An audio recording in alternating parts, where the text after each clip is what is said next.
I'm also going to put the 3 out in front, just in front of the f of x one because it wasn't in front of the 2. Now this one on the left, I don't have that up here. So what do I do?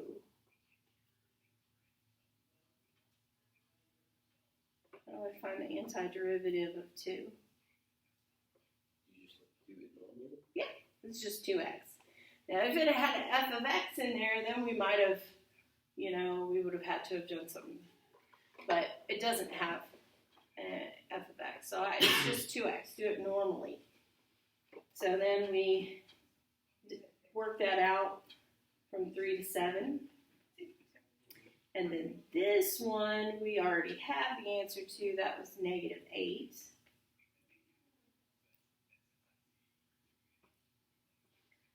So that's 2 times 7 minus 2 times 3 plus -24. And I'm probably showing way more work than you would have.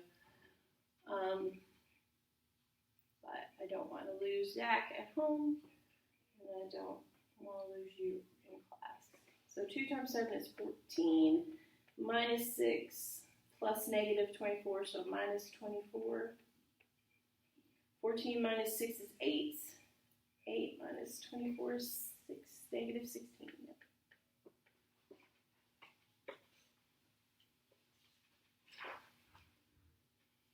It's been a while since we've done all the problems on the page, but actually every one of these are pretty good. So the next one says, well, what if f of x is an even function?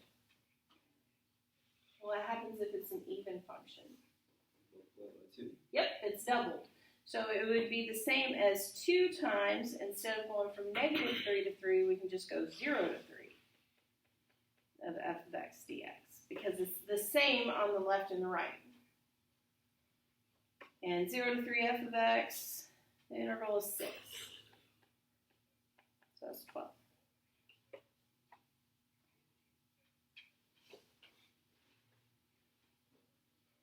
And then the last one, what if it's odd? 0. Yeah, it's just 0. They cancel each other out if it's odd. It's the same from 0 to 3 as it is from -3 to 0. All right. Now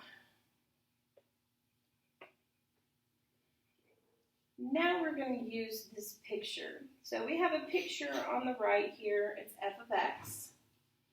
Usually in the directions, it would tell you things like this is a semicircle and this is a line and whatnot. But I'm just telling you that now.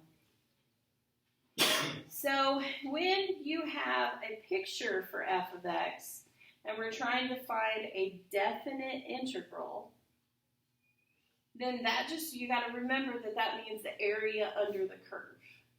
So that means we are going to go from 0 to 3, and we're going to figure out all of this area.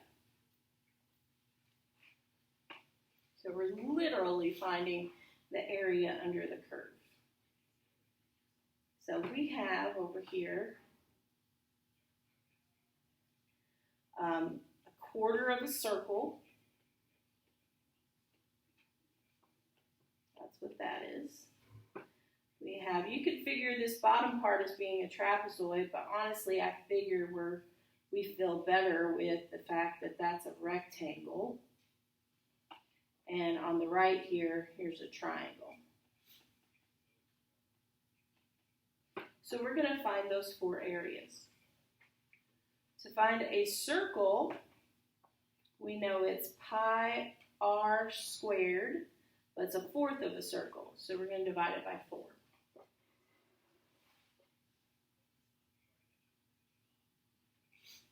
So looking at this circle, how long is the radius? 2. 2, yeah, that's 2. So that's pi times 2 squared divided by 4. So the area there is just pi.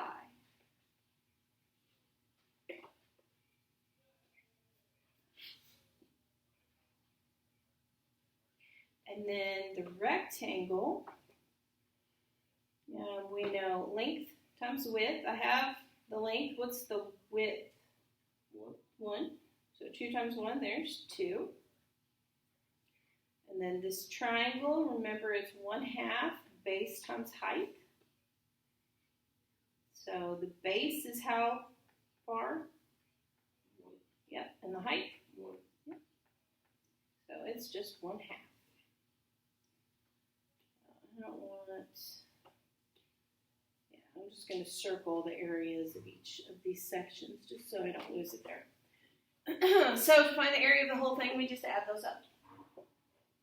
So pi plus 2 plus 1/2. If this was a free response question, it would be totally acceptable to leave it like that. If it was multiple choice, it's probably going to go ahead and put those two together. 2 over 1 is the same thing as 4 over 2. 4 over 2 plus 1 over 2 is 5 over 2. That's probably how it would show up. But it could have also been 2.5. There's no telling. Okay, so now we're going to do 0 on the next one right below it. The area from 0 to 4. So we already have 0 to 3. What's going to happen when I add in this triangle? Take away 1/2. Yes.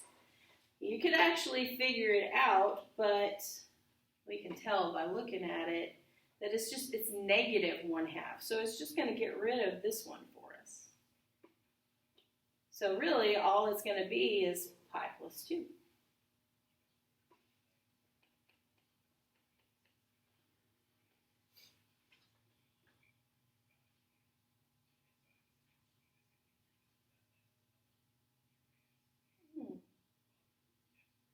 So what about negative 3 to positive 3?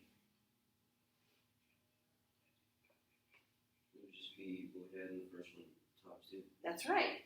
This is an even function because it's split in half on the y-axis. So whatever we get from 0 to 3, it's double that. So this would be equal to 2 times the interval from 0 to 3 of f of x dx, which was pi plus 5 over 2. So when we distribute the 2, we get 2 pi plus 5. Now, if you didn't notice that and you reworked it, you would just get the same thing on the left. I mean, it would be fine. It would work out. It would just take you longer.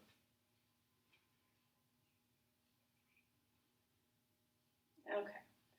The next one says f of 0 equals 5. What is the value of f of 3, where f is the antiderivative of f of x? This is that accumulation method that we talked about yesterday. You're looking for an antiderivative. You're looking for f of 3.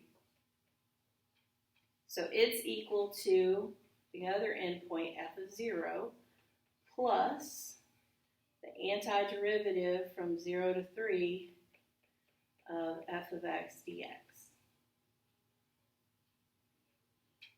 Now, say you had a brain fart and forgot that. It is okay. You could do the antiderivative from 0 to 3 of f of x dx, but you're going to figure out that that's f of 3 minus f of 0.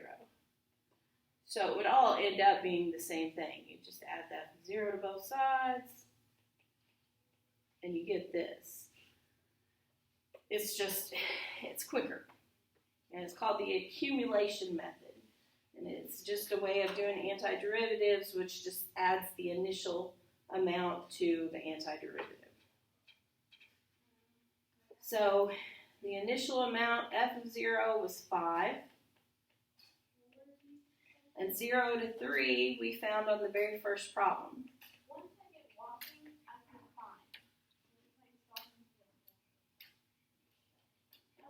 Combining like terms, that would be 10 over 2.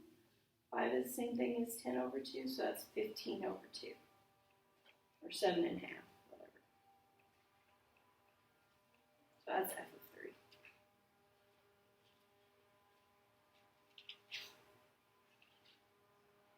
Okay, you try the next one. It's very similar to what we just did.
Okay, cool. All right, so